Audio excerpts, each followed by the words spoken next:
Hello everyone, আসসালামু আলাইকুম। তো আমি সুজন মিয়া। তো আজকে ঘুরতেছি, কারণ মনটা ভালো লাগতেছে না, তার জন্য দোকান থুয়ে আজকে আসলাম আমাদের বালুর মাঠে। তো গাইস, বালুর মাঠের মধ্যখানে একটা কুড়ের ঘর। সত্যি ঘরটা অনেক সুন্দর। আর এই যে দেখেন পাশে নদী, কুড়ের ঘরটার পাশেই নদী। এটা হলো আমাদের মেঘনা নদী। তো মেঘনা নদীর ঠান্ডা বাতাস আর কুড়ের ঘরের ঠান্ডা ছাওয়া, এই জায়গাটা সত্যি অনেক ভালো লাগে। তা আমি সুজন বৈশা বাতাস খাইতেছি এবং কি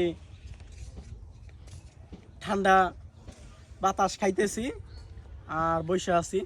কারণ অ্যাক্সিডেন্ট হওয়ার পর ভালো লাগে না, একা একা দোকানে বসে থাকি।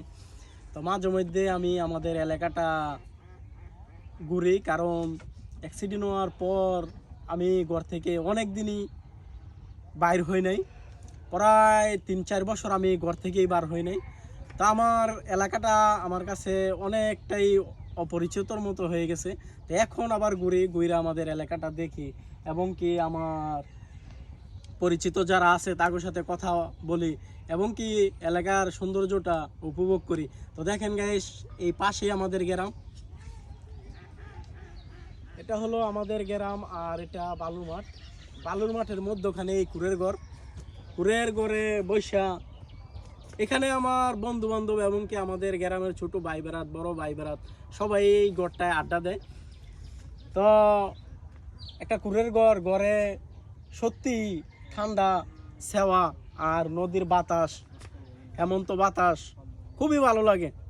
এই ঘরটায় বসলে মন একদম জুড়িয়ে যায় ঠান্ডা বাতাসে। আর পরিবেশটার দিকে তাকাইলে সত্যিই অনেক ভালো লাগে।